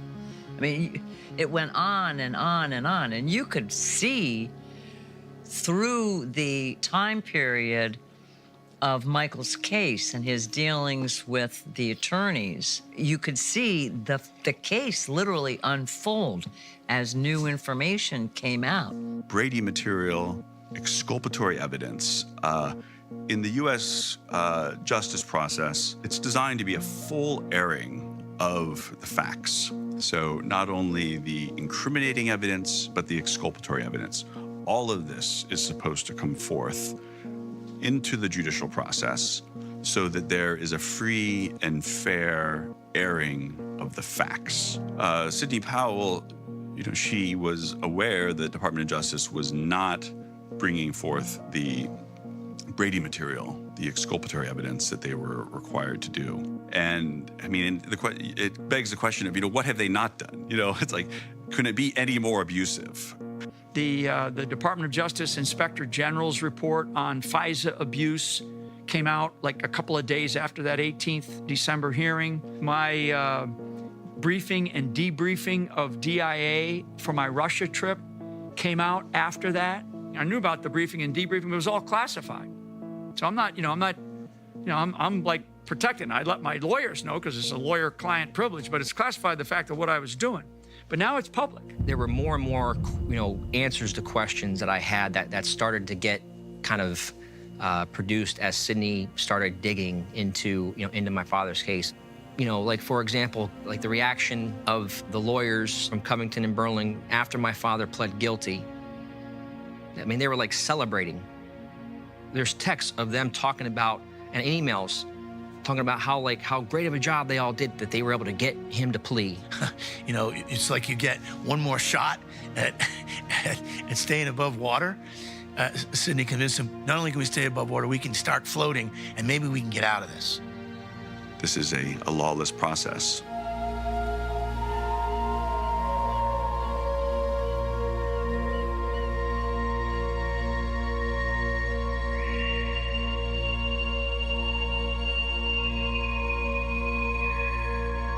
Bills were mounting, okay, because it was, and the special counsel had been appointed, and so Mike's now getting called in. So every time you get called in for a proffer session or whatever sessions you have to have with the special counsel, you better have at least one attorney, if not several attorneys, available to you. So you're talking about Washington, D.C. attorneys, $700. All of a sudden, you go from having a $20,000 bill to a, $350,000 bill. And I think Mike and Lori knew that, if this continues, they're going to be bankrupt. They're going to just destroy them financially. They weren't going to get much money because Mike was selling his house to pay the legal fees, and for that first, probably 5 or 6 months. We're talking $300,000 a month, and they don't care. They just keep sending you a bill. They don't even care if they send you an invoice. So there was a moment where I just felt like I was literally deep down underwater, and I felt like I was drowning. It was an insurmountable, monumental task to raise that money in the face of having had Mike plead guilty. And the rest of the country going, what the fuck? How did he plead? Why? His son, young Mike, right? So everybody gets it, but the media doesn't want to carry that message. Instead, it's disgraced General Michael Flynn. And the more they pushed back on Trump, the more people started to realize General Flynn took a hit. We ended up having to start a legal defense fund. And that in itself was hard because, you're asking people to give you money to defend yourself. And we were asking the American people to help us, and they came out in droves. The American people started to come into my life, and there was a moment where I just felt like air was being breathed into my lungs. Over time, instead of being pounded down below the surface of the ocean, I started to come up. In a way, it was like I'm now above the surface and I'm starting to swim to shore. I'm like, okay, I got this. Shore's still a long distance off, but I can see the shoreline. It's out there, and I started to swim for it. And these supportive people, God knows where they came from, these American people. He calls it buddy breathing. I've heard him say that. Being able to come through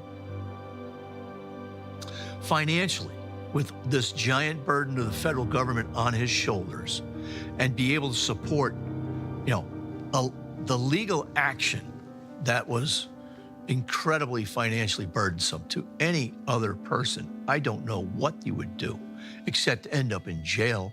We had to outsmart the FBI, the CIA, the DOJ. We had to become our own. The Flynn family became investigators. We had to read every document, and we had to look deeper, and we had so many great people started helping us, though. Once they saw that we weren't going to stop, that we were going to fight, we were getting letters, like hundreds of letters every week. Just when we were getting like to a low, there would be a FedEx box coming to the door with like hundreds of letters, hundreds of cards, rosary beads, little things to just make our life a little bit more pleasant. We would take them out and read them, and we would say, this is what it's all about. This is what real America is. These people are, talking about things that happened to them with their families. My husband or my son or my brother, this happened to them when they did this. And it was really cathartic to read all those letters. It was a great thing to look forward to. Like every other week, we would get a big box. And we amassed probably 7 or 8 big Rubbermaid bins of them. And Mike would sit down after every box we got and wrote a thank you note to every single one of those people. And some of them became pen pals. They would write him back, and he would have to write him back. And it was kind of a neat thing, really. But it was sort of his, I think, way to get through it, too. He would read something, and he'd say, you got to read this letter. Or I'd read it, oh, you got to read this letter. And they were just great, great letters, tearjerkers, a lot of them. But it really did open our eyes to what America really knows about what's going on with his case, because they came from everywhere, some of them overseas, So it was, it got us through a lot of the tough times. It really did. Is it true he went to the 99 cents he loves? Tell me about that. Well, it's not 99-cent store anymore. Now it's $1.25. But yes, we would go in there. He would get this like cards for $1, and you could get like a pack of 8 or a pack of 12 for $1. So why not? We just put about as many as we could in the cart. We always got the ones that had the American flag on them, but he'd go through them so fast. I ended up having to order them from somewhere else so we can get like a pack of 50. I think it says a lot about what the American people were wanting out of this. They were looking at this as this is their fight. What Flynn's going through, what the Flynn family's going through, is the fight of the common American people against a broken, corrupt justice system. Many families have dealt with broken, corrupt justice system situations. And many people empathized with that and they realized they weren't some wealthy family, West Point grads. We were a bunch of street kids, okay? And just happened to be in this situation and happened to band together to fight against this absolute evil. First of all, you got to understand a little bit about who Jeff Jensen is. He's a former FBI agent who then became a line prosecutor, who then became a United States attorney. So he's somebody who fully understood the workings of the FBI and the workings of the Department of Justice. So he's not someone that the bureaucrats could hide stuff from using their bureaucratic tricks. And the most important document that was written as a result of his investigation was on May 7th, 2020, when the government moved to dismiss the Flynn case.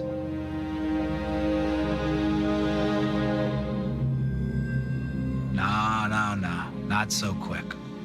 Time for Emmett Sullivan to go after Flynn. Even if the prosecutors have stopped prosecuting Flynn, it's time for now the judge to prosecute General Michael Flynn. That's really weird. That's really twisted. There was no reason for them to do what they did in the first place. It was political. It was a hit job by the former Obama administration on the incoming administration. And they targeted Flynn because they felt that that was going to be a spot, especially with Russia, because he sat at the table with Putin one time, which is our family a joke. Michael, if he was told to shoot Putin in the head that day, would have done it. Because he's a soldier, always first. If his job was to get there and shoot Putin in the head, he'd have done it. There's something else that's a part of the story that I don't know has been told that I think needs to be told. And that is President Trump offered a pardon in the spring of 2020, before the government's motion to dismiss, and actually before most of the exculpatory information had come out. General Flynn had an opportunity then to put all this behind him, but he didn't want the pardon. He wanted to be fully vindicated through the government's motion to dismiss. And Sidney had the guts to tell the president, thank you very much, but this time we're going to keep fighting. As a result of that, the full exposure of the government's misconduct against General Flynn came to light. But everything that came out probably wouldn't have unless General Flynn had the courage to say, I don't want to pardon yet, I want to fight.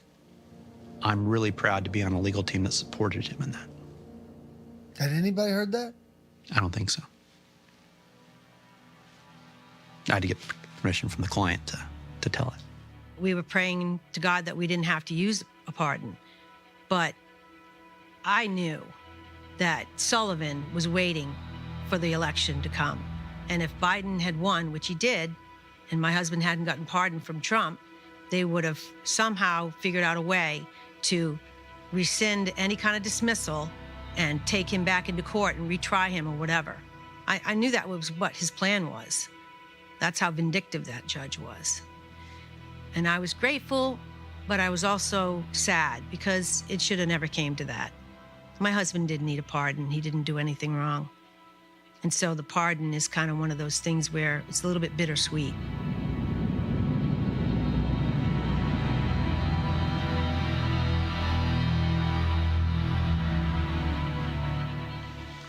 Okay, inside this little box is the original pardon of innocence given General Michael Flynn by Donald Trump in November of 2020. Again, an unprecedented event in American history where someone has been given a presidential pardon who is innocent of the charges because the charges were dropped by the Department of Justice. So there was no reason for the pardon anyway, and that's why he called it a pardon of innocence, because he had to pardon an innocent man because the system would not let go. It's extraordinary and unprecedented.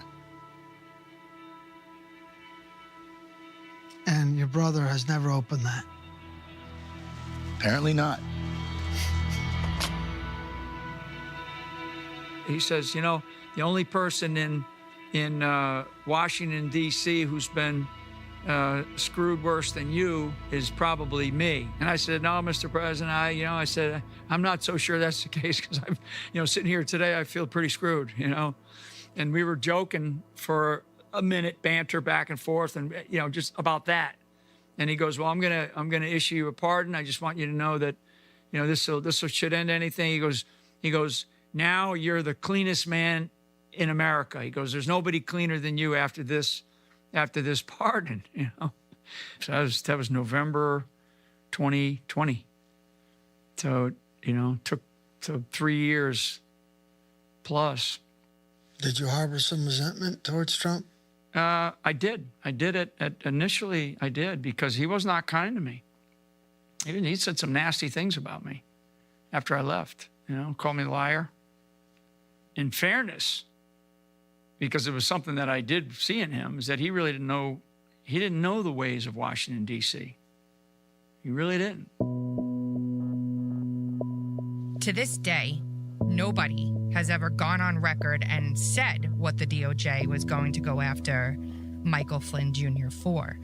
I would assume likely the same thing they went after the business partners for, FARA violations. Just recently, the government has dropped the case against General Flynn's business partner at the Flynn Intel Group. Once the jury in D.C. came back with a guilty verdict, Judge Trenga overturned that verdict due to lack of evidence in the case because there is none. There is no evidence that proves any of the things that the DOJ was advancing.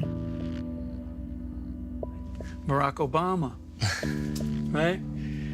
July 14th. I extend, so that's 2014. A year and a half later, these bastards got me under investigation. I extend my sincere thanks. I want more people, even if they don't say, I like that guy, I'm on his team now, I want them to understand what happened, to understand what happened to him, and to be able to at least give him the respect he deserves, even if they don't agree with him. That is the bare minimum. And learning from him and his story will go a long way to getting through all the other issues that we have right now, because it is the light switch. If you understand what happened to him, you start to peel back the curtain on everything. I think the General Flynn story is actually the foundational story that America needs to understand the truth of, to be able to understand what has occurred within our government and the mounting corruption since then. If they can learn something from what Michael went through, to believe in this country under extreme and extraordinary circumstances and still come through the other side and not give up on America, that's what they need to learn from what this documentary can portray him. It is, in fact, the truth. He will not stop fighting for this republic, for this, what he calls, experiment. My mother and father would be so proud because he's the only person that could have withstood. They knew that he was the only one. He was meant for this time. He's the only person that could have withstood this type of, this evil, this unfathomable domestic evil that we're facing, and beat it too. It's very hard not to get jaded and turned off and just say, I'm just going to go away.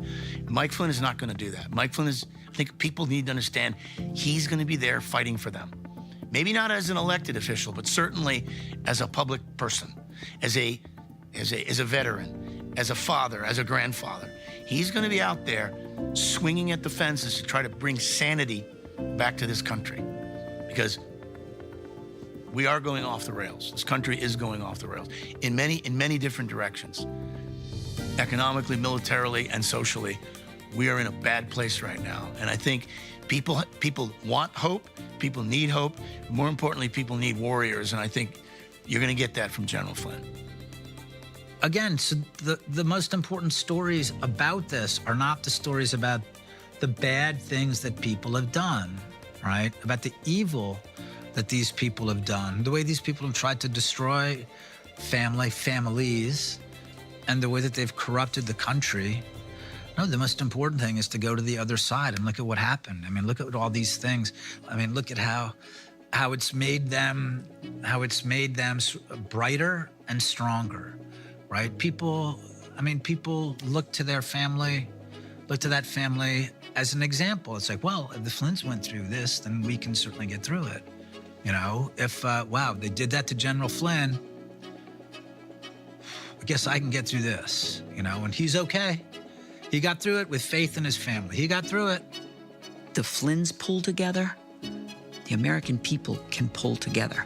Because if we pull together and we drive this darkness out, then we can touch the whole world. We can touch the whole world. I think that General Flynn's story is an inspiring story because he wasn't broken. And as he will say readily, he wasn't broken because of the love of his family and because of his faith. General Flynn found himself in a circumstance he did not anticipate at all. This is not the life he prepared for at all. He's not a political figure. He's not even a Republican. He's not politically active. I don't think he ever expected to find himself in the fulcrum of history. And I know he never expected himself to be persecuted by his own government that he had served for the course of his entire life. But all of that happened, and these things do happen. We can't know our future. None of it is known. I have some sense of what I'm having for dinner tonight. Beyond that, it's opaque. And that's true for all of us. We all could wind up in a situation like that. And the only thing that we can hope for is the strength to continue to tell the truth in the face of adversity, and to be surrounded by people we love who support us, and to come out on the other end whole. And he's achieved all of that. And so I see his story as a great victory, actually as a triumph. He's still whole. He's wounded by what happened to him. His family's wounded by what happened to him, but he's not broken. He still has dignity. And he still has an unwavering commitment to tell the truth. You may not agree with him, but he's not lying to you. He's saying what he really thinks. And if you come out of a situation like the one he lived through with that intact, you've won. Is there any regrets that you have in life, right? and for what I've experienced, I should sit here and say, yeah, I got a lot of regrets. But when I look back on my life and I understand the lives that were lost, I mean, I'm sitting here with you. I'm like, I'm here and I can tell my story.